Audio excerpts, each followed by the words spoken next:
You gotta go. Ready? No, we're gonna do 10. This is us.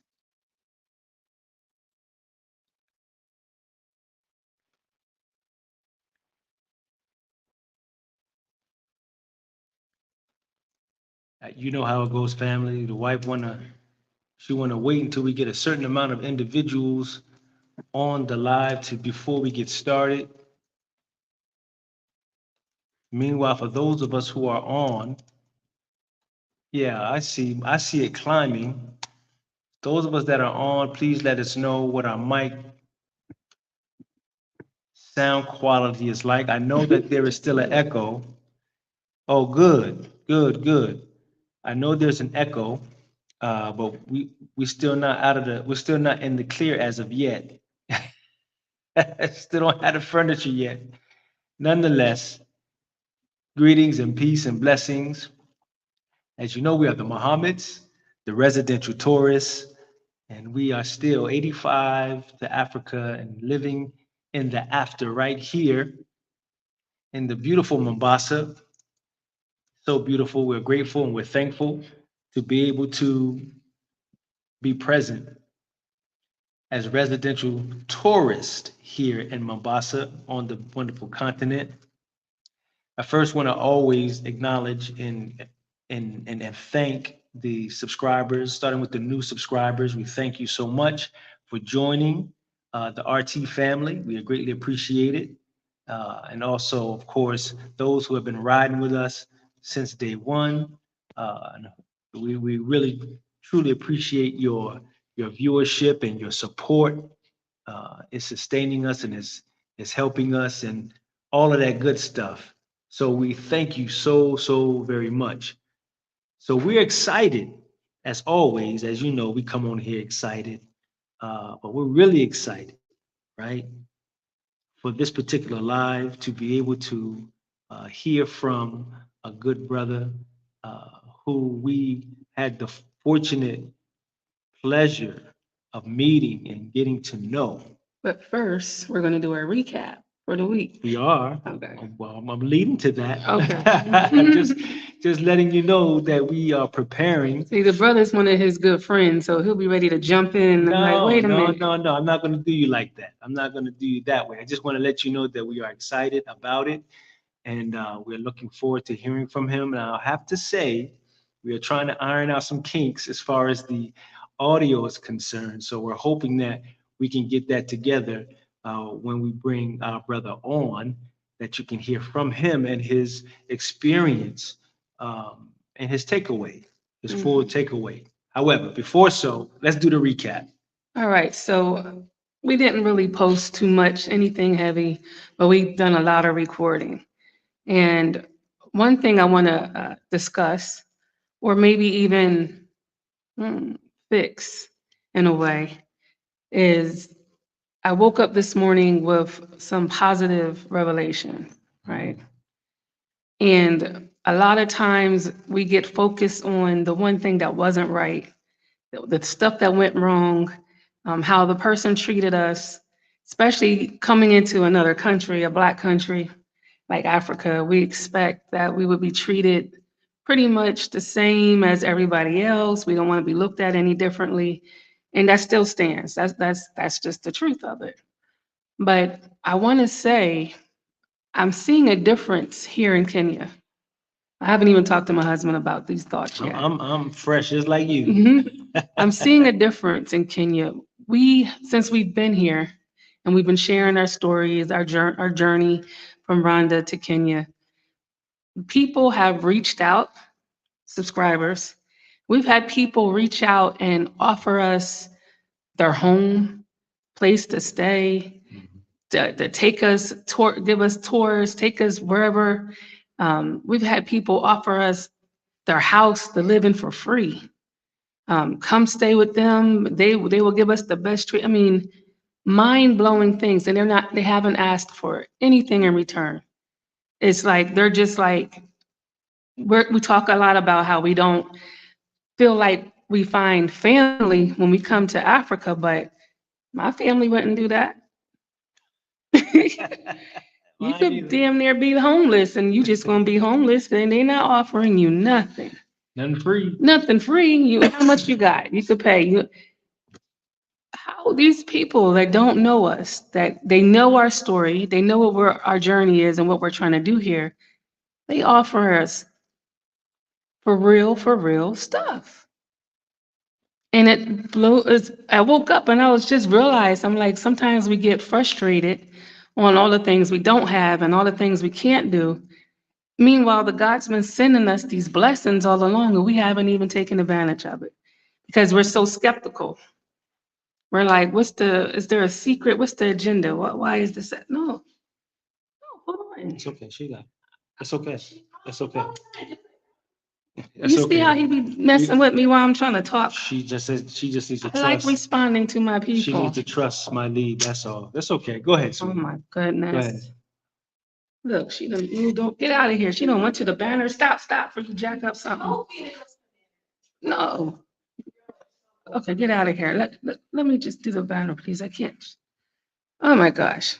He's trying to train Listen, I'm the trying youngins. to give some experience. Excuse that. We didn't do Break practice down. runs and he didn't tell me. I'm just ready to I beat her. did. Why you touching my I'm stuff? trying to get her some production management In the middle of me skills. talking my deep thoughts, here she comes. Y'all help me. So Anyway, anyway, I wanted to say she just got we issues. in the middle of I know you're scared. The paranoia. Yeah. What I wanted to say is yes, it feels like it doesn't feel like family. It feels like something that we've never had. And that is just pure, genuine love for a stranger. It's just like, oh, y'all come here. Y'all, I can't even explain it. I can't even explain. It's mind blowing.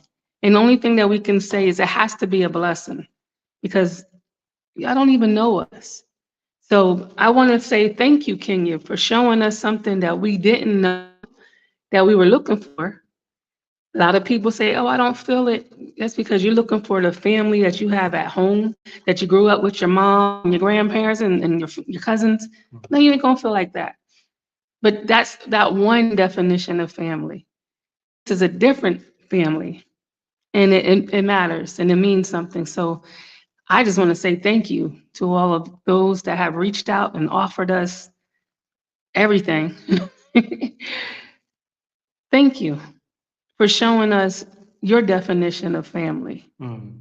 Because that's heavy for us. That's really heavy for us. We're the refugees. We're the foreigners looking for our way, trying to find our way. And you guys made sure that we knew that this was family. Okay. Sorry about the interruption and all that stuff with these people.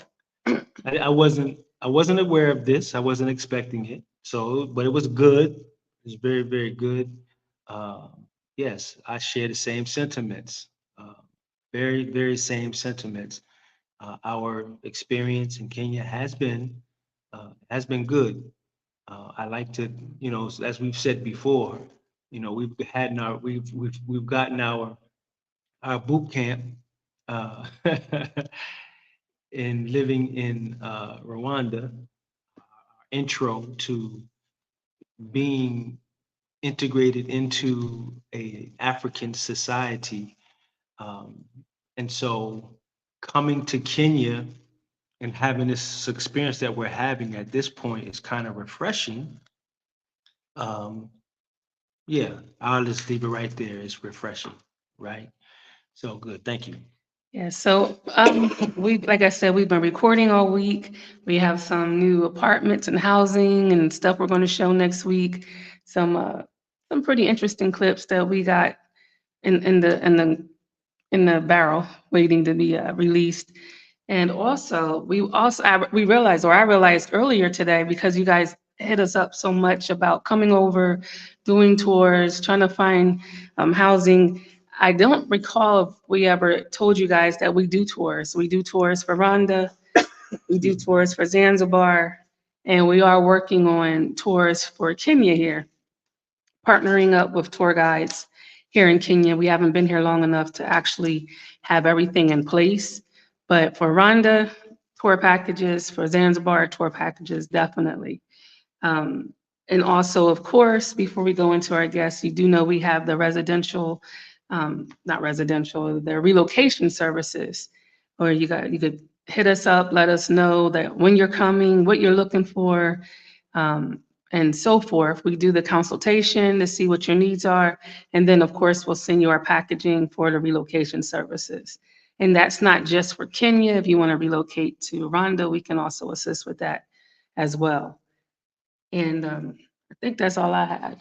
Well, I mean, as we said, we didn't really, post as much to be able to give a real in-depth recap. I think the last that we posted was, we did a couple shorts that expressed, because we had a good time at a very very nice getaway location here in Mombasa. Cool Beans. If you're in Mombasa or looking to visit, and if you're anything like us, I mean, we just like that. Again, we're residential tourists. We try to find those nice spots that you can get away, even though you might be living where you're living. We just want to find those spots where you can get away to and feel like you're actually getting away. And that's one thing that we kind of bonded on, even very early in our relationship. We did coffee shops. Cafes, coffee And shops, looking for a unique coffee shop was part of the always excitement. Our courtship was pretty much coffee shops. coffee shops, coffee shops. That was safe. Mhm. It was safe. So we found this spot, and it was in just that moment was a great experience with between us as always. But sharing that in a totally different uh, environment, I guess you can say, just adds to it. And you know, we of course we're together. We experience things together. However, we're individuals, and certain experiences might strike me a particular way versus the way it might strike her. She may have a different reaction, mental, emotional, spiritual reaction from mine, different from mine, and vice versa. And so, we check in with one another, and just to see, what it is we are thinking as individuals, not to maybe assume. I mean, we can kind of, for the most part, gather, maybe how our thought process might be going different from one another, but we don't want to completely assume. So we said, let's bring them on in. Let's share with you all what it is that we experience as an individual, And then with that, it just dawned on me, we dove right in with, the residential tourists and the name and my quirky sayings and so forth and so on. It's like they don't know what I'm talking about. They don't know what 85 is to Africa. What is that? Living in the after. What are we meaning by those particular things? And so we thought we shared that with hopes that it could give you some understanding, because it's not just something to say. It really has depth and really does have meaning. And our purpose. We're finding our purpose, more and more while we're here in Africa, So we wanted to share that with you guys while we were experiencing a great time and a great moment at a great place. Again, if you're in Mombasa, if you're going to come to Mombasa, check that place out. It's really cool, great food and everything. Cool Beans is what it's called. Um, and you'll enjoy yourself. You'll enjoy yourself. So we have a question from Adela. Little She's messing up. man. She's gonna mess up your name. He said, "Hello, beautiful people. I just came in. I understand you are leaving. What happened?" So you may be in. Where'd you get that from? You must be in Rwanda. We're not in Rwanda. We are in Kenya. We're not leaving Kenya. Excuse me. Excuse me. Or Little Castillo. No, we're not leaving Kenya. That don't sound rounded.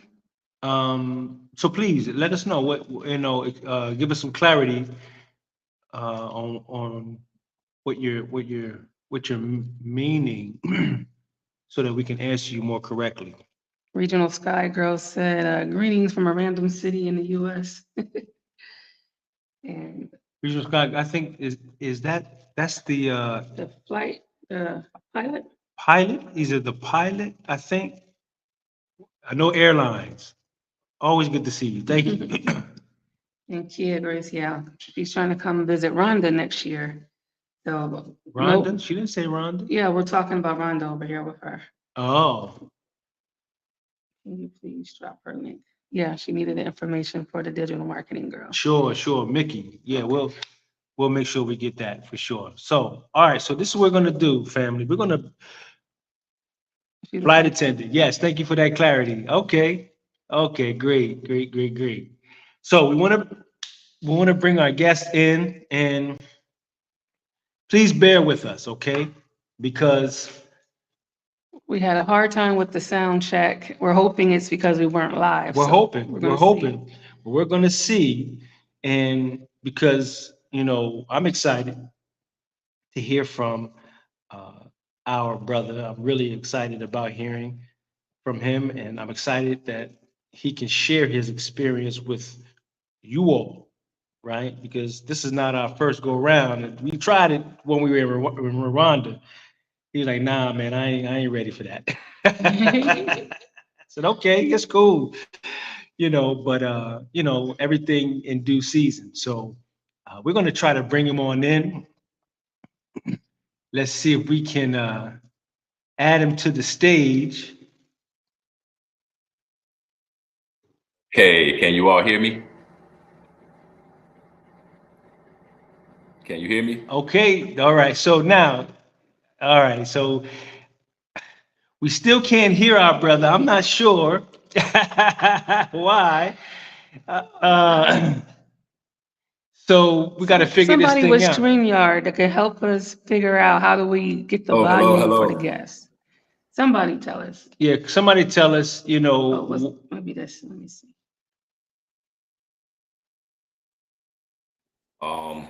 Can anybody else hear me? Oh, people are saying they can hear me, so I think it's the Mohammeds. They can hear him, he said. Okay, Oh. so let me put on. Okay, so you guys can hear him. You all can hear him. We can't hear him. Okay, that's okay. We'll put the video, we'll put it on this way so we can hear. So it's cool. Okay, as long as you guys can hear them, we can figure it out on our end how we also can hear him. That way we'll be in. So it's cool. Okay. Okay, I think it's Brother a Will? slight delay, but it's all right. Will, can you say something? Hey, fam, can you all hear me? You can hear me now? Okay. Okay, good. Okay. We can, if you all can hear him, we can now hear him. Okay, great. It's just a little delay. I think you all have a little delay, but we'll work through it. Okay. All right, so now here's the thing. Yeah, it's going to be a little delay. All right, so we'll figure this thing out. So, all right, so now here's the thing. All right, so we're going to proceed forward. All right, so we'll figure this thing out. We'll proceed forward, and then we'll turn our volume up only after I have presented and we have presented the question to you. Yeah, That way we we have to can- rig it, y'all. Yeah, I don't want to say the other word, but we gotta rig it. So no worries. All right. So without further ado, let me give the proper introduction. We have our good brother, a good friend that we had the fortunate pleasure of meeting while living in Rwanda. He and his wonderful, beautiful family, his beautiful wife, and his beautiful children. And it was a very refreshing for us, which he'll probably go into some things, that qualify my statement as to why I say it was very refreshing. Nonetheless, we are grateful for them.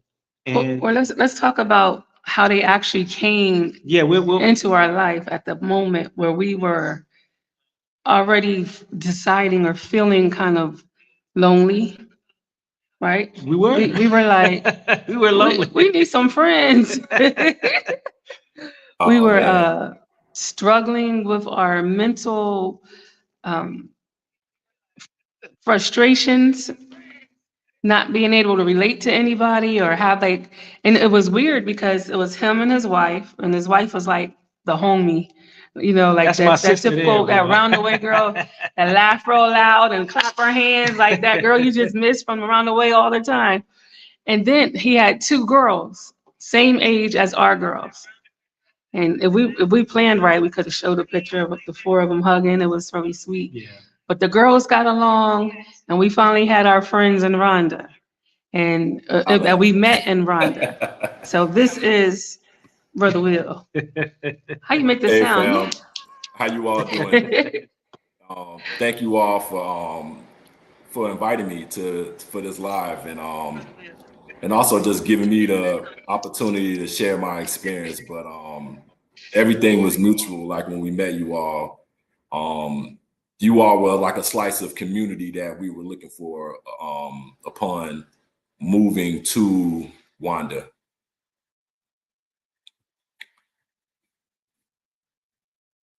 So yeah, so I don't know. Can you all hear me?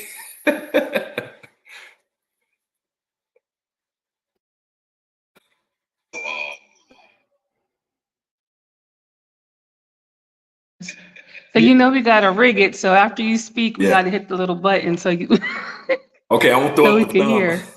But so yeah, can you give us a little background on who you are? Oh, okay. Well, my name is Will, and I'm from Chicago, and I've been living. Well, I moved to Rwanda last year, and me and my family moved there with the thoughts of living in Africa for a year to see how we liked it, and to decide if we were going to stay there or to, or figure out something else. But the way all of that started, like back in like 2017, 2018, I was bit by the Africa bug. Really, it started from living in the United States as a Black man, and I was just wondering one day, I'm like, man, what can I move or what can I live where I won't have to worry about racism all the time, And it's like I'm thinking about American racism, like so. I was like, you know what?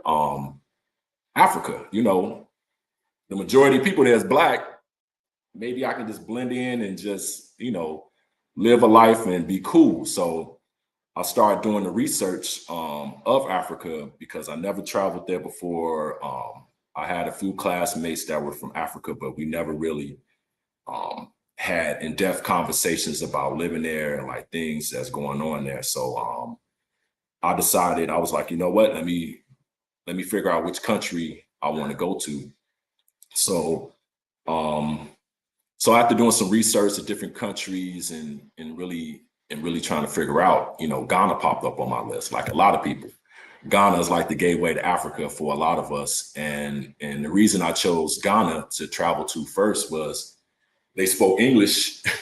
Mostly everybody there spoke English. I had a classmate, he had family there, and then also met a friend online that was really helpful and really honest about showing me around once I got there. So I visited there first by myself because I felt that I want to go test the waters first before like bringing my family with me. So I had a wonderful time in Ghana, and then the following year, we went back as a family, and we really chose Ghana to move to, like to relocate to. So we was like, you know what, let's start making these plans to try out Ghana. But then in the midst of us planning, COVID hit, of course, and that threw a monkey wrench in our plan. And then my wife started researching other countries because we still was like, you know what, let's try it out. Let's go to Africa. So, and then once Ghana put their strict COVID measures in about being vaccinated, being tested and all of that, and they locked down the country, we was like, you know what, Ghana's off the list. And so we started researching other countries, and then my wife was like, you know what about Rwanda? You know, they've been doing some great things about their development. They've been doing, you know, the government has really bounced back from after the genocide, and in comparison to like other countries that we've seen, we like the organization, how easy it was to get visas, to start businesses, you know, all of that, you know, all of the surface stuff that you see when you researching online. And we visited. So we was like, you know what, let's go to Rwanda. So we visited and we stayed for a couple of weeks, and we really enjoyed it. We liked the vibe. We liked the people that we met. And it felt like a place that, you know, we can set up shop and live. So we chose Rwanda. So I don't know if you want me to stop from there. I don't know what other questions you have for me, but I can go further. Okay, so yes, sir. So on your journey, I just, because a lot of people will say, well, you've only tried one country and you've only been to that country for a minute. You actually went and spent some time in Ghana before before deciding, okay, Ghana's not the place. What was some of the things that you have went through when you did bring your wife and family over there that helped to curb, not just because of COVID, because you would have went when now, but what helped to curb that idea that, or that thought that maybe West Africa wasn't where you wanted to be? Well, Ghana, I guess the whole COVID thing really rubbed me wrong. The way they was mandating people to get vaccinated.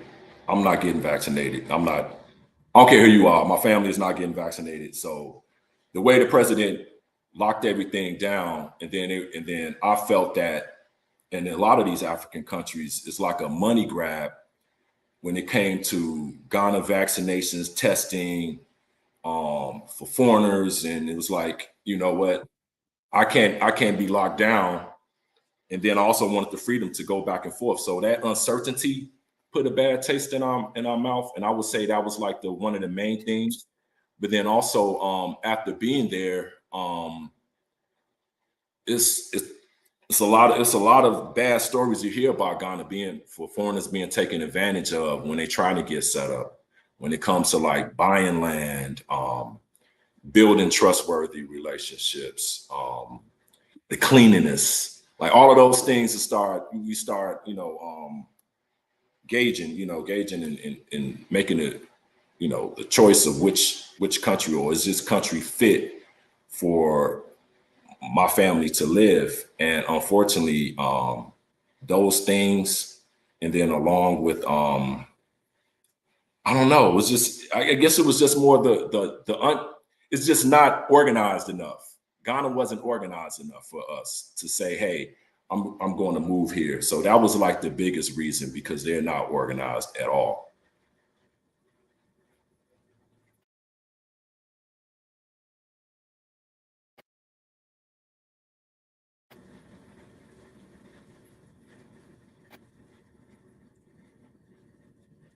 All right, so you chose Rwanda.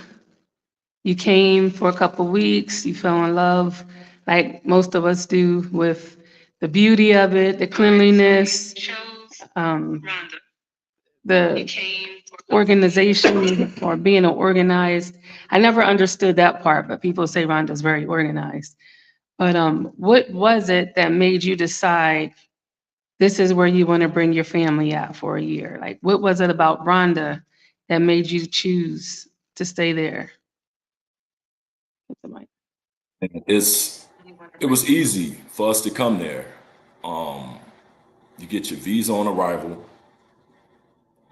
The type of environment that Rwanda has is like you said, on the surface, is beautiful.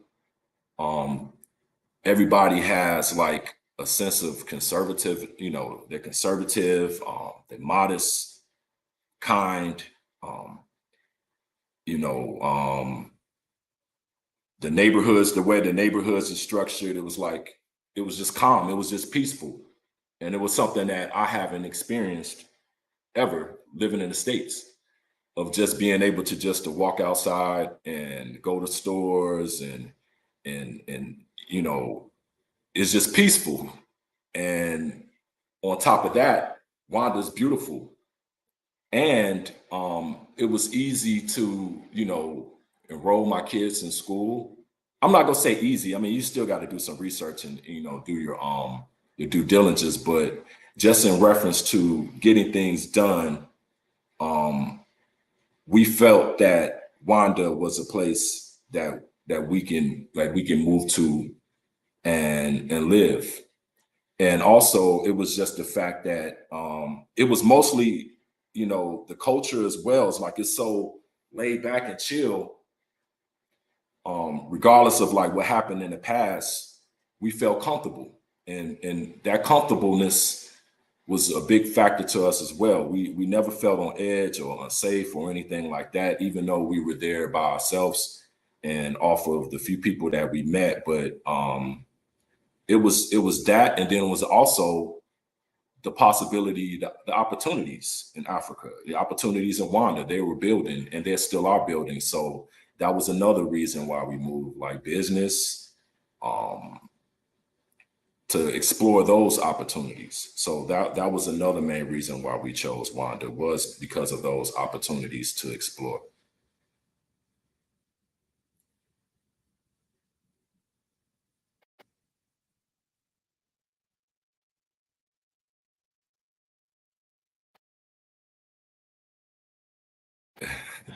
So that's good, brother. That's really good. And I think many of us, you know, follow that same train, if you will. Yeah, And so many of us, you know, it's like for me when I look at it, as it relates to us as Black expats coming to the continent, it's like in three levels. And I would like for you to kind of speak to the second part of it first. We romanticize the idea, right, of coming to the continent. right, We get to the continent or to the particular country, and the honeymoon is sweet. right, But after the honeymoon is where it gets real, right? right. I'd like for you to speak to us about that after the Honeymoon is honeymoon over. period. You know how we do. We keep it, All right. as you say, we keep it a buck. But let me do a disclaimer real quick, because our people, they get really mad when we get real on the channel, right? So I want people to understand that what we do here is speak our truth. And we're not going to sugarcoat it because we're afraid that we're going to step on somebody's toes. The country's going to be mad at us. The Kenyans going to be mad. The Rwandans going to be mad. This is our It is what it truth. is. This Right. is the steps and his journey that he's going to speak the truth on. So whether it's good or bad, I don't know. I haven't talked to him about it. No, It's his no, truth. it's And facts. there's always room for improvement. It's not, it's the intent is not to insult or to put down. It's a constructive criticism if there is that. Like I said, my wife said, we don't know. He's going to present, but even from us, when we present our experience, it's not to put down. But here's the part, and I'm gonna shut up. Here's the part that needs to be understood. We are Black people from America. Right. We have a history of an experience living in America. And for most of us that are deciding to come, we're coming to Africa because we are wanting to be removed from that experience or reconnect to something that we know deep inside of us is a part of us to be found here on the continent. And we will be remiss if we being here and having these experiences, knowing that this is the situation and condition of our brothers and sisters back It's so home, deep. and not It's so tell deep. them and tell them the full story. And that's why it's romanticized, because people are afraid to tell their truths. We got to hear all the fluff. We got to see all the entertainment, all the sweet, good stuff. We fell for it. Everybody does. But then when you have people that tell you their story and you get to hear their version, you have something to weigh your choices on. That's right. Now you know, okay, this could happen, and this is my situation too, and I really needed this, and I relate to that brother. That's because you got the truth. So don't get offended. Right. Period. And So, you know all what? right, brother Will, talk to us, brother. And you know what? You are touching point on a good subject, because as African Americans, we all look at Africa as the motherland, right? It's the motherland. That's where we came from. Well, a good portion of the country believe that. Some Americans, African Americans, believe that we're from America, but that's another conversation. But in reference to how I feel, and then again to the viewers, this is my experience. I'm speaking from my experience and my thoughts. Everybody is different, but I'm only going to give you my perspective and my experience on being American and then moving to Africa. And you're right. I was the same way. I romanticized, like, one day, wow, I want to go to Africa and reconnect with my people, and yeah, that's where we come from. But then once you get there, you're seeing that you're not seen as African. You're seen as an American. You like seen as a Black American. You just American is happen to be Black in most situations. And I felt that way when I initially went to Ghana. And I was like, oh, okay. They'll never view me as brother, because a good percentage of Africans, they're not taught our history. They're not taught about the slave trade to an extent. So they don't understand why we romanticize coming to Africa. Because when we come and we visit, they be like, why you all are here? We want to move to America. Why you all coming here? So I think a lot of African Americans, when you come to Rwanda or come to Rwanda, Africa, or wherever, you have to adjust your emotions, because Africans don't view us as brothers and sisters. I'm just gonna keep it a buck. They view 90% of them view us as foreigners. So, and I think when we get there and we have that wake up call, it put a bad taste in a lot of people's mouths, because they come and they thinking that they're returning to something that doesn't exist anymore. I think a lot of us are still yearning that connection, and it doesn't exist anymore. The Africa that we yearn is something else now. So even the people, so they view us as foreigners with money.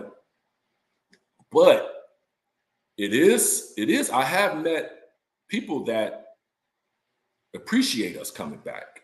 They want us to come back. They want us to move to Africa. They want to build relationships. They want to build family. It is people in these countries that want that, but it's not a lot. And I think for this connection that a lot of us is yearning for Africans and African Americans to have this connection, it's going to be a lot more work, and it's going to be a lot more conversation. There's a lot more building for us to reach that point. But like even like, I give you an example, like when I went to Ghana, they had a slave dungeons in Elmina, and I went, and it's guys outside selling like souvenirs. They cut like the snail shells and they write your name on and try to sell it to you, or they're selling other little trinkets or whatever. So and then I saw a young guy sitting out there. I was like, man, guys, what's up? Like, I was like, do y'all know what this building is? And they said no.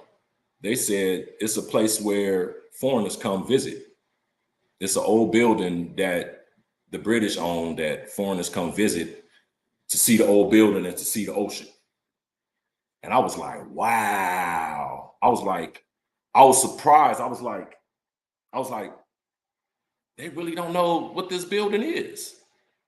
And so my friend Arnold that was with me, And I asked him, I was like, bro, like, is it not taught? He was like, no, bro, the history of African Americans wasn't taught in a lot of our schools. They don't know. It's like, that's like knowledge that you have to get elsewhere. And in the comments, y'all can correct me if I'm wrong, but yeah, and then I had to sit down and talk to them, explain to them what this building it was and what it meant to African Americans. But they didn't care. They was like, oh, okay, you go buy this T-shirt, you go buy this bracelet. Like, dude, I'm not really trying to hear what you're saying right now, but buy this bracelet or buy this shell from me, bro. So that kind of took me back. So that was like an eye opener to me. Like, wow, okay, I'm yearning to get this connection from people. Okay, they're strangers first, but then they don't care. And I think that's the part that people gotta release when you come to Africa. These people are strangers. They don't care nothing about your plight. They don't care nothing about your mom's plight. They just want to know about, okay, how I'm living my life already. I really don't care about you moving over here, bro. And that's the consensus that I gained while visiting Africa and then also living in Rwanda for a year. I know I went kind of long-winded, but that's I mean, yeah, somebody in the comments said 90% is high, but I'm saying my experience, bro. So I can only speak. No, that's good, brother. That's good. I mean, somebody in the comments said 90% is high, but I'm saying my experience, bro. So I can only speak. No, that's good, brother. That's good. And one of those things.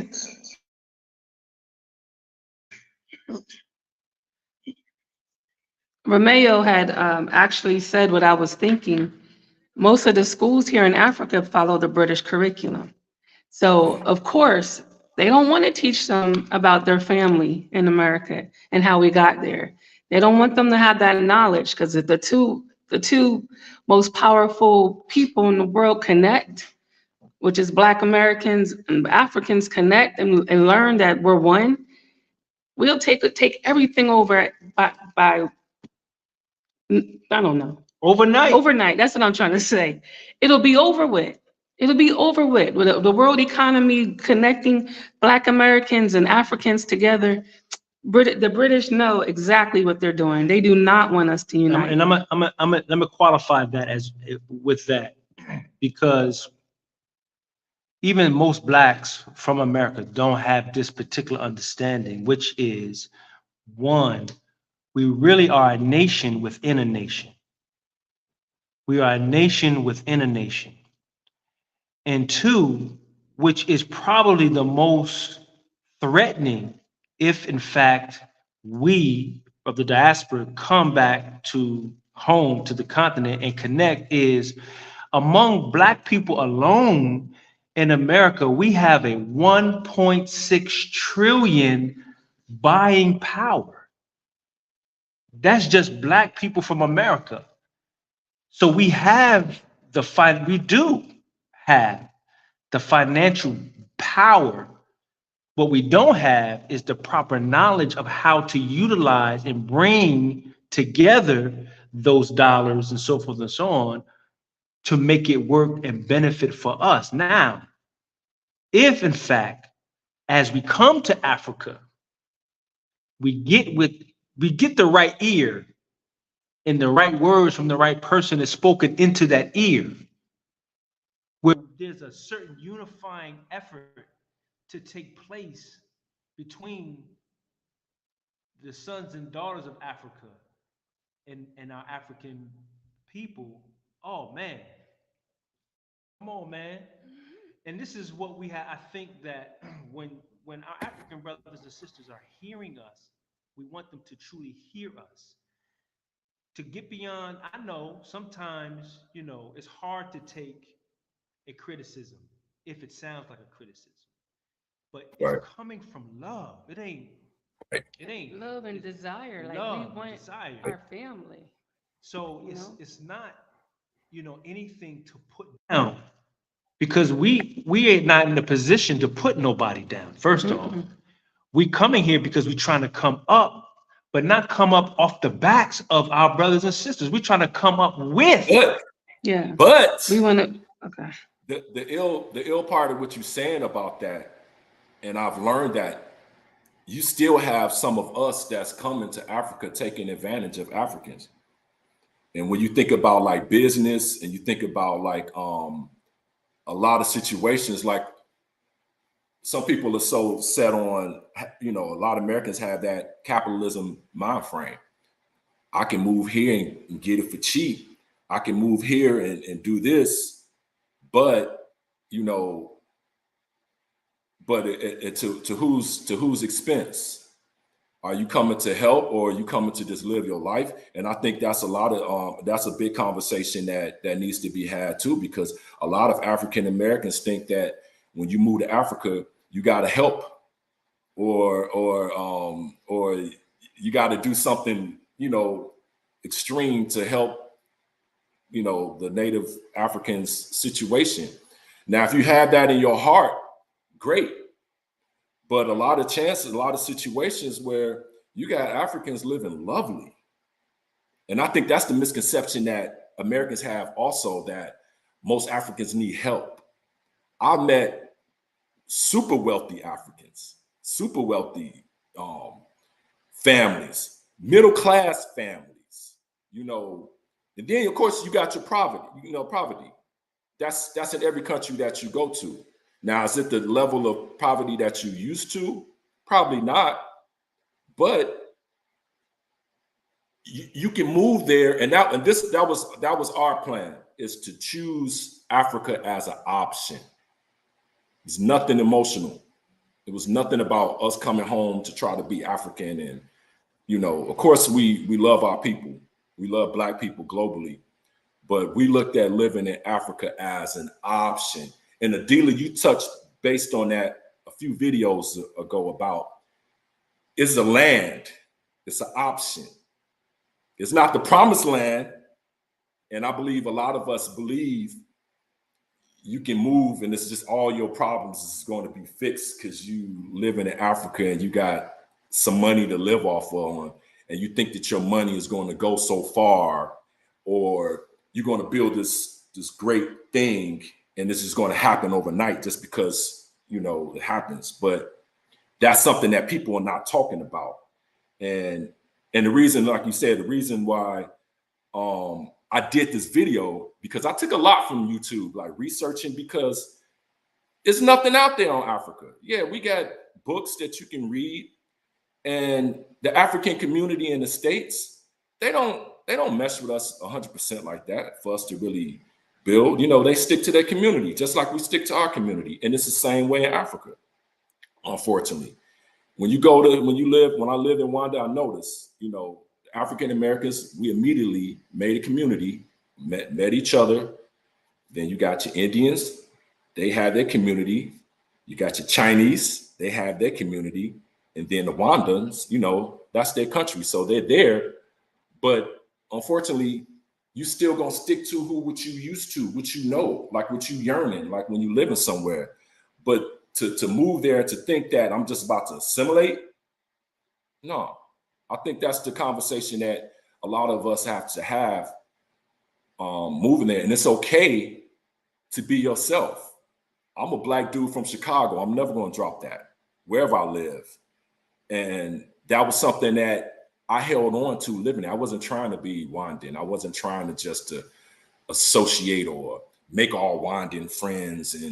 And yeah, because I've met people and say, oh, I'm not talking to any Americans, Black Americans, you know, I'm not dealing with the expat community. I'm just going to be with the Rwandans. And I'm like, huh? So you're just going to dismiss our culture that we didn't build in the United States, we built you, and then you're just going to come to Africa and be something brand new? I mean, you got them type of people too, but that's another story. But people have to stop being so emotional. In my opinion, people have to stop being so emotional about moving to Africa because of our history. We have to be real. If you move into Africa, look at it as an opportunity, something different. My experience, that's what we was doing. We wanted something different. We wanted a different landscape. We wanted to live around all Black people. But we knew that we were still going to be American.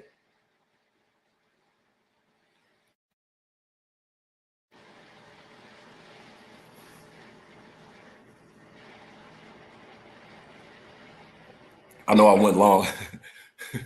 I went long, but it's just crazy. So I think my experience living in Rwanda, like even living there, it was good.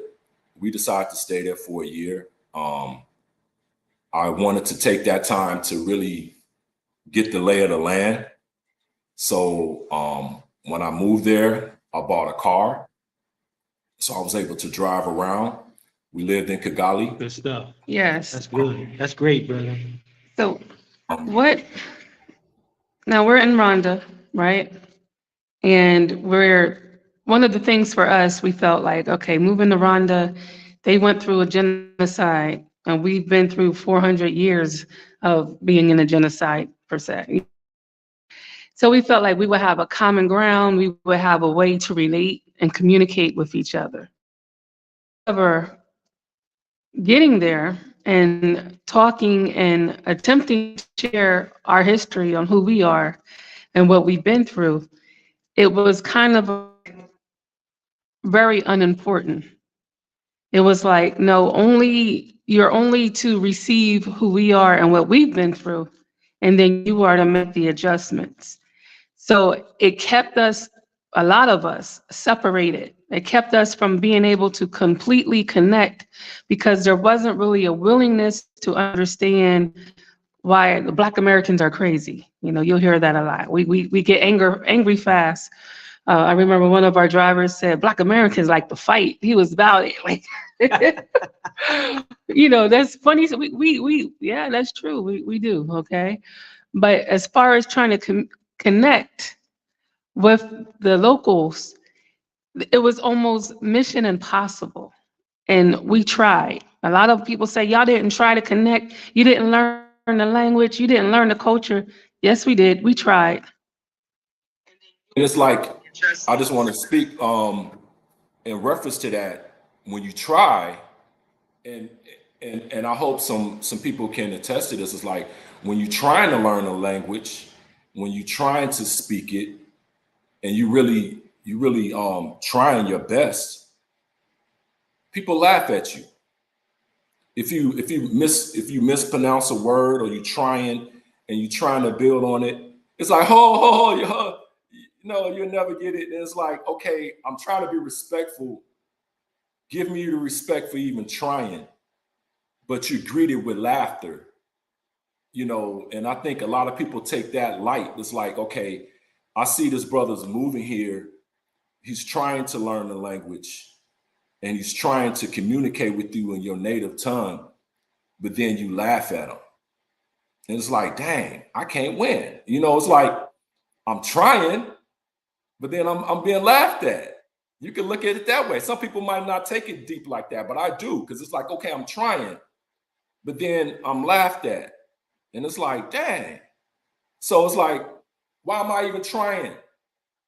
You get me? It's like, why am I even trying? Let me just be myself and don't worry about learning the language. Like a lot of foreigners move to countries, they don't worry about learning the language. They just rock out. Like here, we got Mexicans that live in Chicago that's been here for years, don't know a lick of English, but they maintain it. They live in, they got jobs, they got all type of stuff. Okay, maybe I can do the same thing in Rwanda. But that was just something that was that stuck out. You know, one of the things, like you said, when you try to assimilate, I felt that Rwandans didn't make it easy because they just didn't care about it. And there's like a good percentage of them, they look at Black Americans as rich. And the good, you know, and I even met like with guys, you know, I meet a guy out, have a good conversation with them. I'm like, okay, man, he's a cool Rwandan dude. Maybe I can build something with this brother. You know what I'm saying? Communicating, you text a few times, you want to meet with him, and then you meet with him, and then the next conversation is, oh, I have an idea. Can you give me money? Or can you do this. And it's like, dang, I can't build relationships or friendships because I'm viewed as someone that can help you, or just to get, or you just want my money, without even knowing my situation of being a foreigner, moving to a foreign country and not considering what I have to do, or business, or taking care of my family, whatever. It's like, it's no regard for that. It's just like, you American, you got money, invest in my plan. Or it's like, it was almost like it was obligated for me to give money. And it was like, I'm like, wow. And I just think that's so bogus. And I think that's a conversation that Africans need to have, and y'all need to wake up to get over that. Like, all of us is not coming there with money. All of us are not rich. You know, a lot of people I met, that they were just coming, they moved into Africa with all they had to build something. So to be greeted with being taken advantage of is bogus. And I think that's something that Africans need to get over. Like, all of us are not rich. All of us don't want to give you money. We don't have money. We just have money enough to take care of ourselves. So don't view us as Red Cross, Make-A-Wish, all them bogus non-for-profits. We're not that. We come to live peace, to build, and you know, and create a different life. But I think off of my consensus of listening to a lot of stories, hearing videos, and seeing situations, a lot of us is being taken advantage of, and it's wrong. And that's not our intent. Our intent is there to move there in peace, and to build, not to be taken advantage of. But unfortunately, you know, this is what's going on. And again, this is my experience, and what I've heard from my own ears and people that I've talked to and learned. Right. It's good stuff, brother. So after a year journey in the land of the thousand hills, you brought land, you were trying to buy land, you were trying to look for a house, you were looking for what kind of business you wanted to do there, you looked into agriculture. What was your consensus while you were trying to do this fact-finding mission on what you wanted to do while you were there? What was your consensus? In reference to buying land, just to be honest, I just didn't find anything that I liked. We went to a lot of different areas, saw a lot of different plots. I just didn't like what was presented to me, and I didn't see that was somewhere that I just liked, just preference. And then also, there was a lot of price gouging going on, just to keep it a buck. And then mostly Rwanda, the land that you want is already spoken for, or the good pieces of land is spoken for. It's already gone, or sold, or owned by somebody, or the prices are astronomical. And I don't understand why. It's like some of the land they were asking $20,000-$30,000 for 300 square. I've seen land they wanted like $20,000 to $50,000 for a 300 something square meter plot. But there's nothing there. Why is this land? And that's another thing. And it could just be my ignorance. The value system in Rwanda just didn't make any sense to me when it came to land. You have some land that people are pricing for like $2,000, $3,000, $5,000 for a plot, but it's further out. And this is another thing that people need to hear also. It's like you see these prices online, and you see these videos of people dropping these prices about plots of land being for cheap, but they're not telling you that this plot of land is way out in the boonies. They're not telling you that. You know, when you have to take it's about an hour and a half away from the city where there's no other development out there, and you have to pay for building your road, or you and your neighbors have to get together and build a road. The government is not going to help you immediately to build a road. You have to figure out your plumbing. you have to figure out and pay for it to install your electricity. Now, I knew all of these things upon coming to Africa and looking at land just off of my research, but unfortunately, we didn't find something that we really liked enough to go through that and to purchase land and such. And then also the same thing with business. Like I was able to invest in a farming project where we have greenhouses where we're growing cherry tomatoes, green peppers, and red peppers. We started that on my second half of last year, second half of the year of us living there, and that's been building, is going well. But other than that, it was more of a preference of us just finding a piece of land to say, man, this makes sense for us, and it also makes sense for our investment to build on.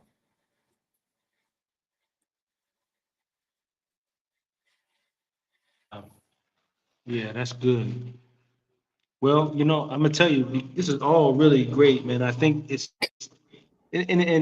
necessary. This type of dialogue needs to be had as well as heard, and it should be a continuum.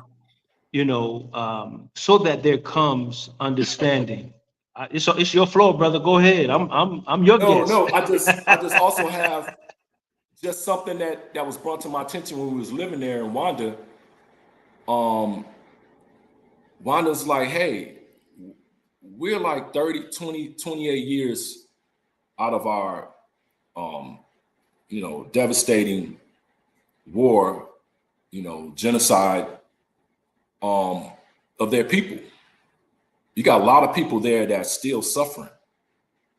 You got a lot of people that are still mourning. It's a lot of trauma. And then they're still getting over that. And that's what they have to drop about people that's moving to Rwanda. And you all see the videos and you see Guatemala, oh, it's the best place. No, man. It's still people that's still going through it. And that's something that us coming there, we have to realize that. Yeah, it's been almost 30 years, but it's still thick.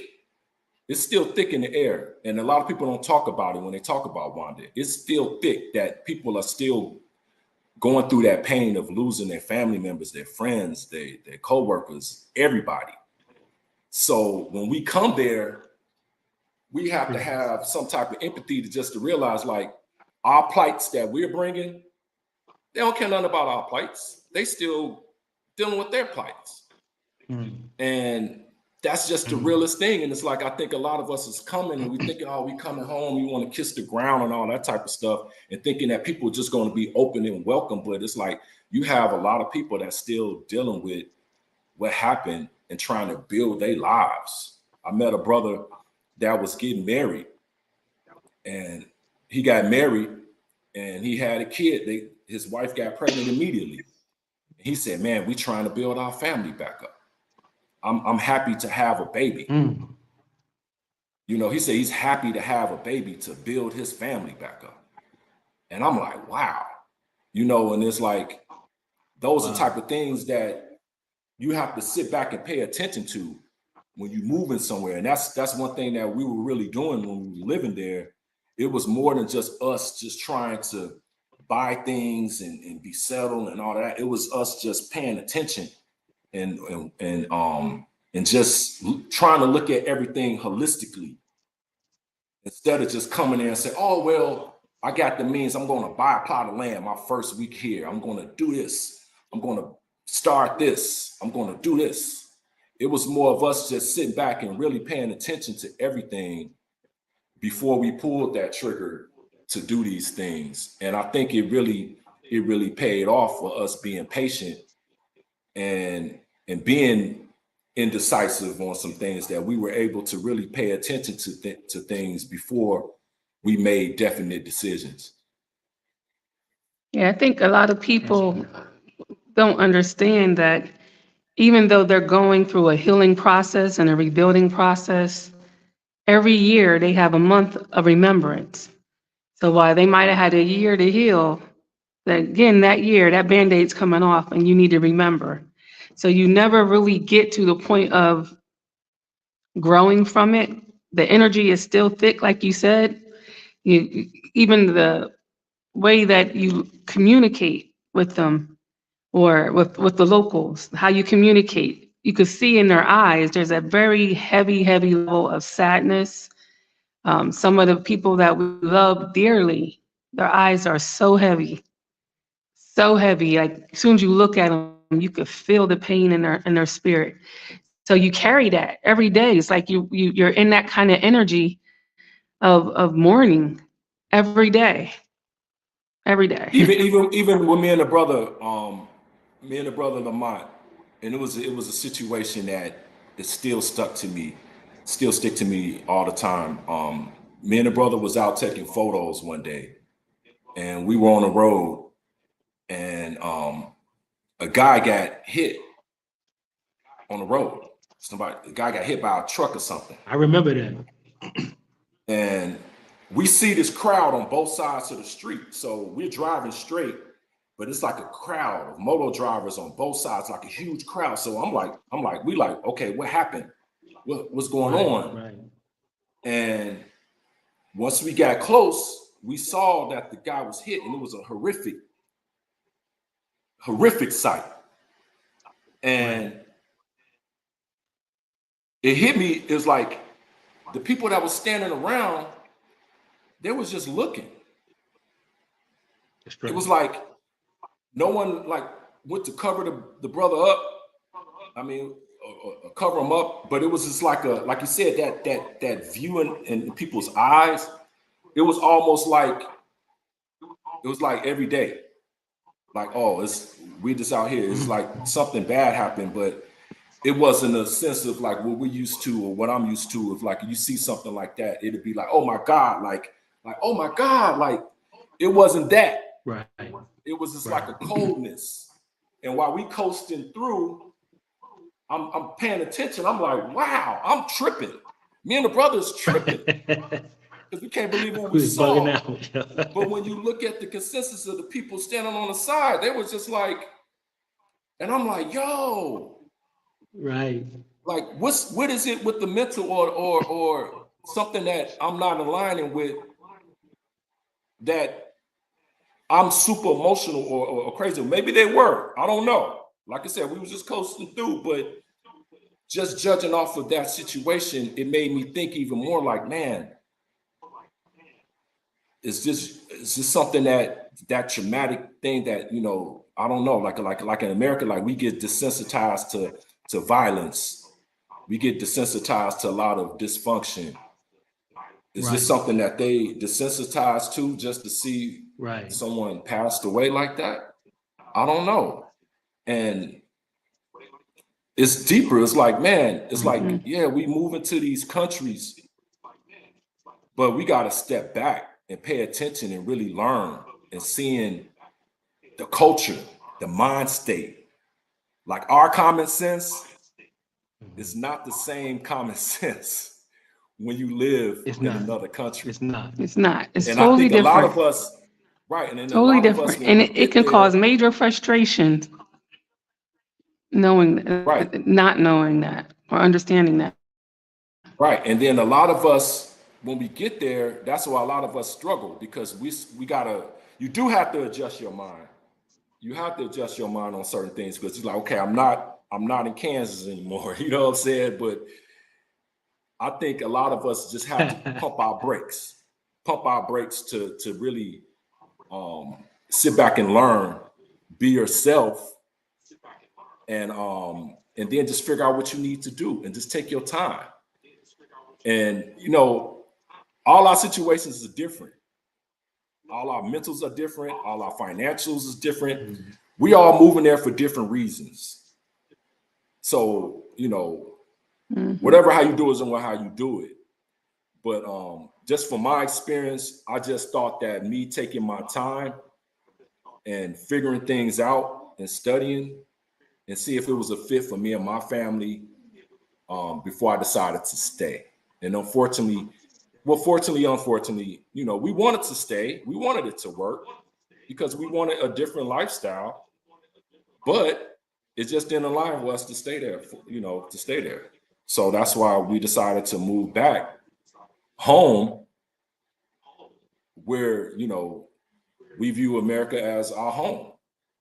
And I really believe that as an African American, we don't have a place of comfort globally, but I have comfort here in the States with my family and my African American culture. So now that that's a good segue, because wanted to move into the next question, which is, so now that you've had the experience of living in Africa, the pros and the cons, whatever, and now that you're back in America, how is it? How is it trying to try to because there's no way, I can only imagine me going back to America. There is no way I could be the same. There's no way I could see anything the same having the experience that I've had in this short period of time in Africa going back to America. So I'm interested in eager to know, how is it now back trying to readjust, or is it a readjustment, or is it a smooth, or speak to us about that. Yeah, absolutely. In our case, it's smooth. Now, things that I'm paying attention to, you have one thing I do like about Africa, like I said earlier, I like how people are modest. The way people carry themselves is more respect that I've paid attention to while being in Africa. You have people that still respect their elders. You have people that is not as crazy, as violent like how United States is. So coming back to the States, that's something that we've been paying attention to. It's like, okay, we back, we're comfortable, we back around our family, and we love that. But the fact that the United States is a free fall. And that's one thing, comparison apples to oranges, is literally apples to oranges, because in the United States is moving, it's wild. It's wild, and I think it's that way on purpose. It's that way on purpose for certain people to keep the capitalism going. And but if it was the things that we wish that existed in America, is that respectivism, that respect that African has, that Rwandans had, and then also just the crime level. Like, there's too much crime over here. And so looking at that stuff again, that's the bad part about coming back here. And I'm not gonna sugarcoat it. But in reference to Rwanda, it ain't no crime, because it's highly punishable if you do crime. Like here in Chicago, marijuana is legal now. Everybody high. You walk down the streets, you drive in the car, you smell weed everywhere. In Rwanda, you get 5 years in prison for smoking. And if you don't tell on your connect, you get 25 years in prison. So you don't see people just standing on 25, corner. right? That's right. Yeah, you don't see people just out and about, just smoking and just doing crime, because they know if they do crime, they're going to get locked up. And the prisons in Rwanda is no joke.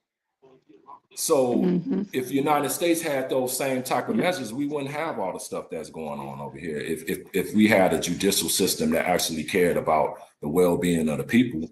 But we already know, and I know by living here and coming back, the main thing is these corporations making money. That's it. Anytime I can lobby for something and pay and have a law implemented, it's all about cash. But in comparison to Rwanda, they ain't going. They not having it. They tried to remember earlier this year, they tried to lock that girl up for going to that concert because she had a sheer dress on. They was trying to give that young lady 20 years for indecent exposure. Right. In the States, that's every day. That's what you gotta look like. Everybody. You Emo walk outside, prostitutes. you seeing bodies and everything, you know. So those things, those pros and cons, like, yeah, those are things that, I wish that we still had over here. But, I'm man enough to say, wherever how anybody feel, United States is my home. This is where I was born and raised, all my people from. I'm just gonna keep it. Brother Will, People Brian feel said, differently. why did you not try another country like Kenya, South Africa, Botswana? Oh, we visited Kenya. We love Kenya, but Right. I'm not the person, and my family are not the type that just globe trek. Like, we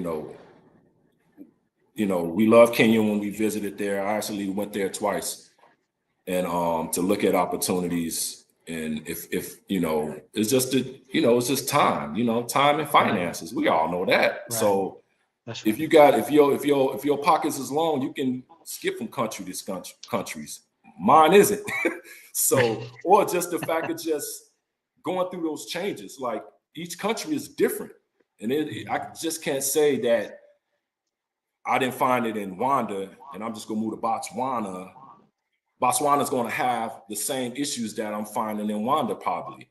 Mhm. And what I've learned, and talking to a lot of individuals that's been on this journey of learning Africa, a lot of these things is systematically in place to keep these countries where they at. Why does it cost this much for me to clear customs? Right. Why I have to need a visa to go across the street to another country? Right. You mean to tell me that this still makes sense to y'all? Like I'm saying to these leaders, like, this still makes sense, but it's all money. Until Africa gets to the point where they dropping these borders and they make it easier for people to get goods, and that's everyday people that's living there. Right. We see in Rwanda, the variety was super low, even for soft drinks. You Right. think about just soft drinks. We had 2 selections: Fanta, Coca-Cola, water. That's it. That's what I'm saying. This is it. Fanta all day. But then you fly an hour and go to Kenya, you got everything. Because they have the ports, they got manufacturing. But Rwanda is literally right there. But the reason why they can't get these goods because it's so expensive.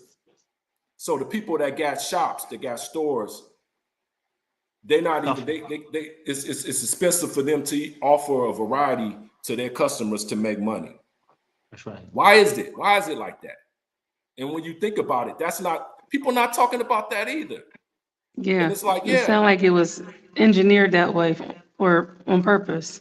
Why is Rwanda getting flour from Tanzania, or getting a flour processed in another country? And it's like, okay, they seeking investors to come, and I really believe that's the whole push. A lot of these African countries, they want foreign investments, but then they don't want to treat you right. They want your money, but when you talking about citizenship, you talking about long-term visas and stuff. No, they're not gonna give you that right away. They'll take your money right away, but they're not gonna make you a citizen right away. And I'm just keeping it a buck. And it's like, that's it. We love a lot of us is moving to Africa with these thoughts of, and it's emotional. It and is. A lot of those emotional thoughts have to be put to the side while you do your research and due diligence. Right. That's just how I feel about it. That's good, brother. It's very insightful. It very even speak for myself, still here on the continent and here, but just hearing from you, because I think now it's one of those things where, now that you're stepped out, now you're out looking back in, there's some clarity, some greater clarity, man. It is very insightful. Let me tell you, I got really another. is. Let me hit another But point. I think again, people like this One comment more here. point. I got another point where you have a lot of people that think that it's not, as they say in the States, it's not ratchet in Africa, or it's not, you know, everybody is just so Christian. Like, you still got crime in Rwanda. You do. People will steal. They have a serial killer they just captured. People, right. It was a serial killer there that just killed 13 women. 13 women. Killed, raped, You have people sodomized. that's breaking in houses. You have people that will steal, will jump over your wall and take stuff. Stole my toilet seat lid. You have drugs. You have drugs there. True. People True. say, "Oh, there's no drugs." It's drugs in Rwanda. People got cocaine, they got heroin, they got weed, they got pills. Yes, they got all of that there. But if you judge it off of these YouTubers and such, I'm not y'all, but the ones that just paint just the bright. Well, that's because we didn't know that. the ones that just show the total like bright picture, just like, oh, there's nothing wrong here. It's wrong. Right. It's prostitution here. It's prostitution there. It's all of that. So it's that prostitution is real. It's real. So it's like you walk right out of Carrot Cafe. They move into these countries and they listen to stuff and they be like, $2.50. It's so beautiful. They have the same. It's the same stuff that's going on. Like, nowhere is just this utopia. And I think talking to people, they think that living in Rwanda, living in Africa is like this utopia. They still doing the same ratchet stuff that we do in the States. It's just more under the radar. Here is just a free fall. Over there is it's under the radar still. Right. So like we always say, you know, Africa isn't going to be for everybody. It's not for every Black American to come. Our minds can't even handle all of our minds can't even handle Africa. You know, it's you have to literally do away with your mindset, with believing that everything should be the way it was when you left home. And most people can't deal with that. So I can't say that Africa is the place for everybody or the final resting place even for us. But Africa is definitely an option if you're able to endure, and it'll be small stuff that it might annoy you, but it doesn't compare to being somewhere where you're not wanted, being somewhere where you're afraid of your life every single day. It does not compare to having that kind of fears, but it might be some stuff that just drive you crazy and you can't deal with it every day. You just can't deal with it. Like you said, it's an option. So it's an option. You have to know what your tickers are, what your triggers are. You have to know what you can endure, what you can deal with, and what you cannot deal with. Africa may not be for you. Like, the mosquitoes here are on steroids. No YouTuber told me this. Not a one. I promise you, my arms look like connect the dots. If I knew about the mosquitoes, I might have made some other decisions in my life. No, we'll still be here. I don't know. Right. So let me ask you, Brother but like Will, I said, I guess this will be we can have go ahead. I'm sorry. We can have these conversations, but it's all about what you make it, right? Everybody got their own experiences. Right. And all we can do is just tell our stories. If you like it or not, maybe you get something from it. And that's it. And it's like, you might listen to me and say, "Oh God, that guy Will's crazy. He don't know what he's talking about, or whatever." But this is my experience. And if you can take a nugget, trying to tell these folks. You can take a nugget from my experience and learn something from it. That's right. That's it. Because your experience is totally different from mine. So my whole thing is, like, I agree with the sister Adilah. It's an option. And if you choose in that option or you don't, then it's fine. Right. So final question.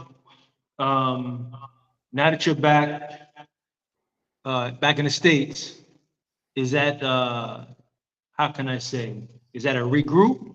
Are you intending to come back to Africa, or you just taking it day by day and you'll see?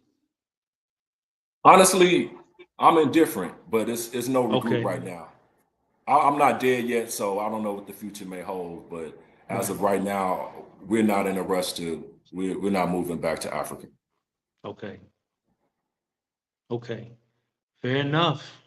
Fair enough. Brother Will, man, Well, we want to answer some of these questions they have we for got you.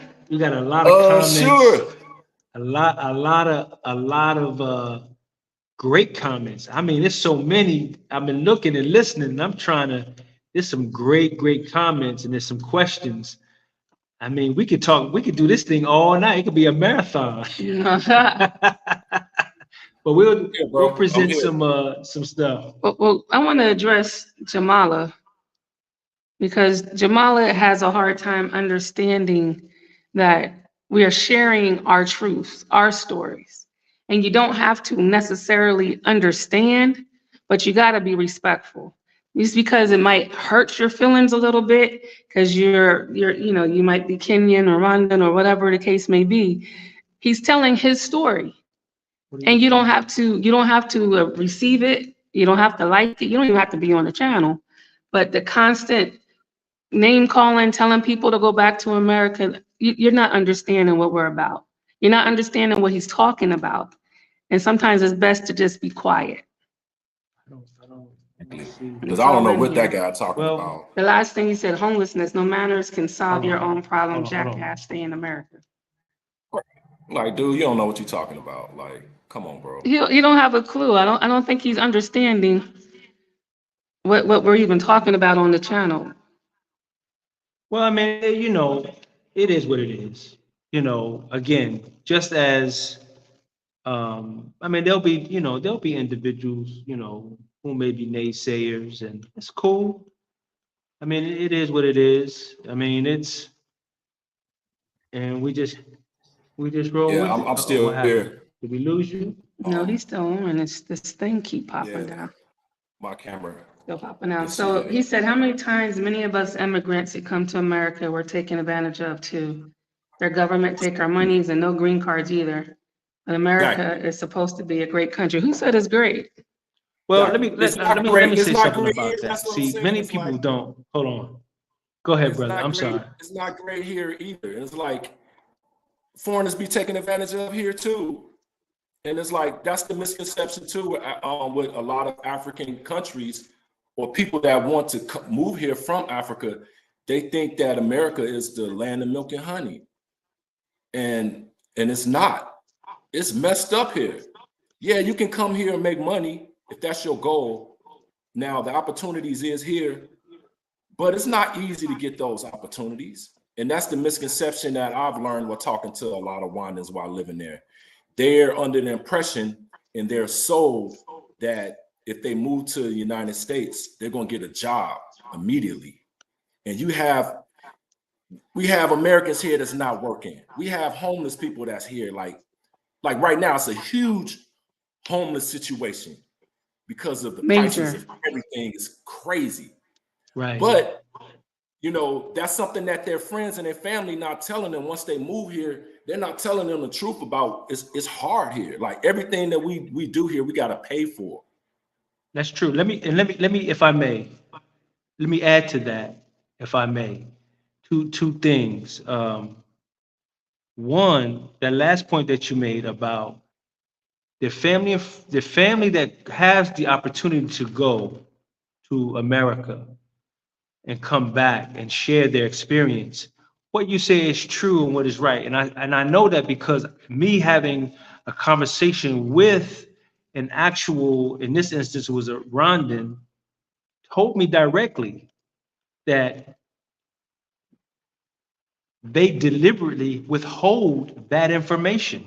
They experience the fullness of the American experience as a Black person, and they won't share that other side of it. They'll allow for that misperception to carry on and to go on. And it's not fair. It's really not fair. And then secondly, with the opportunity point, I've had communications with some of the locals and ask them, what is it that you want going to America or leaving Africa? And they simply say opportunity. And I said, that's fine, that's great, that's good. I said, but here's the thing. The thing is, sure, there is plenty opportunity, but the part that you don't know is that that opportunity may not be equal. And that's the part that you miss and you fall away from. And that's that's our part of our experience as Black people. Sure, there's opportunity, but the equality of the opportunity is not always the case. So the precaution is presented, but it's not always, well, as you know, it's not always well received. And I think that's where the part for those locals who have that opportunity to go, they have to come tell the whole story. They have to come tell the whole story, because otherwise you're setting up your brothers and sisters for I don't want to say failure, but a difficult, challenging time and a rude awakening. So we can, again, this is something that we can go on for days and We can go on days, for hours. We can go on for hours. hours, But it's just because it's a basically the necessary, same. it's a It'll be the necessary same.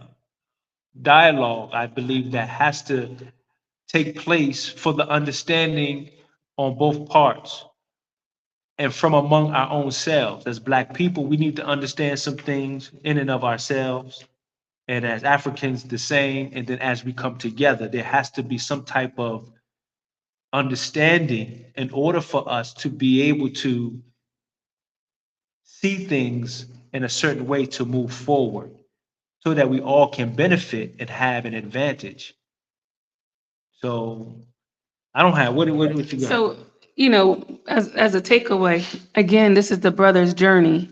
He's been to Ghana, he's been to Tanzania, he's been to Kenya, and he's lived in Rwanda. So this has been his journey. It wasn't no real quick decision. For his family, he thought it was best to move back to the States, right? And that's fine. That's fine. He did his due diligence, he did his research, and he made his choice. So, no, Africa might not be for everybody or every Black American or every diasporan, but just do your research. For me right now, I love it here in Kenya. I love it here. Is it my forever place? I don't know. But for right now, it checks all the boxes. You know what I'm Exactly. saying? Rwanda, we felt we loved Rwanda when we got there, but we still had this, it was missing a whole lot of stuff that we were just trying to deal with, that we were trying to just figure out, okay, can we live without this? How is this affecting my mental? Exactly. It was Exactly. really heavy on the mental, not just the physical. And if it affects your mental, your spiritual, your financial, your everything Physical. starts to, Yeah. yeah, you just start, forget Physical. about it. Fizzle out. Yeah, And so then you another, have to know, you have to do your research and you have to get real facts, whether it hurts or not, whether it tickles your ear and it's the stuff that you want to hear or not. I would prefer someone to tell me the truth Tell me about the the truth. experience. Right. Brother has something to and say. I just want to touch, and everybody have their own freedom to do whatever that they want to do That's right. without judgment. That's You right. Yeah, get what I'm saying? I can't judge you. Nobody can judge me based off of a decision that I made. Long as Right. I think as people, long as we're trying to take care of our health, our family, and that, Do right by you. because globally, what yeah, I paid attention to, me visiting these countries, everybody doing the same thing. They going to work, they taking care of their family, they keeping a roof over their head. Right. And you're going to do that whatever country that you live in. And if you're doing that, how I can judge you because you choose to mm-mm, live in one country and you choose to live in another one. You got right, the options to explore. If you choose to explore these options to live somewhere else, you got the freedom to. That's why they got yeah. planes, trains, and automobiles. So if you want to Mhm. pick up and go somewhere, you can go. You can So to go. Yeah. criticize, and a lot of that, like you got this dude on the line is just trolling, but I'm gonna block him once if I you get off choose, of here. He that's won't what I'm be saying. back. But it's like he's funny and he's trolling, but you can't criticize people to whoever choose to do whatever that they doing. As long as they ain't doing no harm and it's peaceful, That's I might right. You want to just move to living your Mars one life. day. they making rocket ships right now. I might want to move to Mars one day. But You never know. it's a And you know, I possibility. was You know what thinking I'm saying? about So it's something like we earlier. can't, as long You as know, we live what's in gonna our find, faith, it's gonna we make have you a comfortable. courtship process. And in that courtship, you're allowed to talk to the exes. How did he treat you? How was he with you? How did he handle your family? How did you deal with your children? You know, you research, well, how is he with his mom and his family and so forth. Yeah. And then you take all of those truths and then you evaluate it. Okay, is this something I can deal with? Right. Because You I had know, no he problems in don't really Rwanda. treat me like that, but if these two ladies are saying the same thing, perhaps maybe they onto something. But at Right. least it gives me clear eyes where I can decide if that's the route I want to go. Do I want to deal with this individual? Do I want to move to this country after I heard this and that and this and that? And if more than 2, 3 people are saying the same thing, maybe it's the truth. You Right. know, it gives you a clear vision. And I would say another thing is like, I didn't have no problems in Rwanda. None. Absolutely none. My experience was smooth sailing. The research that we did and the way how we were able to handle business and live there. My kids went to school, no problems. You know, some people, you know, they might have issues, you know, and it make them make their decision. But in my case, it was just a choice. You know, some people move because they got to, or, you know, certain things happen. But in my case, it was strictly off choice and preference. So, but I'll have no ills of the year that we spent there. It was great for the experience. And you know, it could be a part two to really dive into other things. But as a whole, I say, you know, that's just, you know, like again, that's just an option. We got options. And I don't think that us Black people is looking at Africa. I just think that the emotional part just needs to be um what they say, evaluated. Right, right. That's good, man. We might have to do a part two, brother. Yeah, Do because a we can part go two. deeper. We go deep. Yes, I'm trying to see if there's any questions out there. There's a lot of comments. We want to thank you, Brian, for your blessing that you sent us earlier today. Yeah, we want to acknowledge that. Thank you so very much. I want to thank everyone else. I want for their comments. I mean, these comments are incredible. I can't wait to really go back and look deeper into a lot. I missed a lot of the comments, but they're really good. And you know, we give thanks to our brother Will, man, for And I love giving us, y'all. you know, some really insightful information and being open with your experience. And finally willing to come on. We really And I'm gonna keep it a appreciate buck. you, Like the reason I didn't want to brother. come We on really before do. because And our the reason I prayers, you didn't want to come know, on with before is you. because Yes, you please, know by when all you put means. information out here on YouTube, it's like it's out there forever. You know, whatever how long y'all keep these videos up. So I was like, I'm Right. not trying to ruffle any feathers or whatever, but I thought about it and I was like, I took a lot from YouTube. You know, I was watching videos and stuff, just like a lot of people probably watching this one. They watch it, they try to get little smidges of information.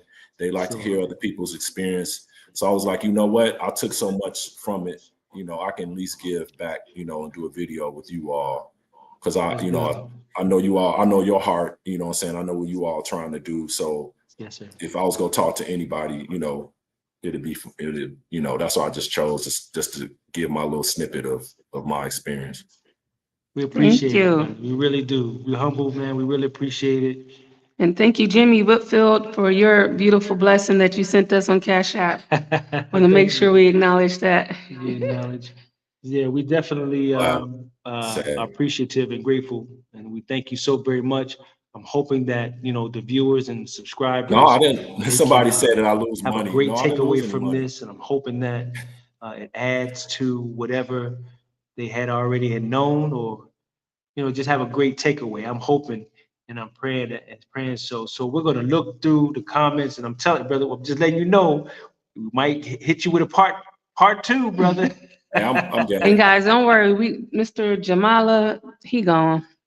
It's all He good. gone, I blocked You him. gotta It's like do, positive, man. It's like hey, listen, positivity, and it's like that's go that's ahead. what we need. It's like more positivity. I don't have room for negativity. It's like Right. if you know, Right. that's what it's all about. Trying to be positive and be better all the way around, That's and right. be honest, and and keep it 100, because that's what our people need at this point. It's positivity and keeping and being honest with each other That's and right. holding each other accountable. And it's like That's right. you can criticize, but where's that gonna get us if it's not coming from a good place? Mm-mm. Exactly. Well, thank you guys again. We look forward to sending you guys some new content this week. Thank y'all for riding with us. Join our membership program. We're still trying to get that built up so that we could Oh, start people, dropping some good stuff inside of there. Remember, if y'all interested in the relocation services or any of the tours for Rwanda, Zanzibar, and Kenya, you could drop us send us an email. If you have any questions, we still doing the consultations. Y'all kept us busy last week with the consultations. So That's why we ain't got no videos of it. consultations was coming in. We've gotten contracts for the relocation services. Y'all trying to get over here. I could see that. So we thank y'all for trusting us and allowing us to help you, which in the truth, it helps us. So thank you. And we'll see you next week. See you next week, God willing. Again, Brother Will, thank you. Give our you're best to your welcome. family. Our prayers go out to you all. And, Likewise. we'll be talking, brother. Likewise. All right, y'all. Okay. Peace and family. Peace and blessings, family.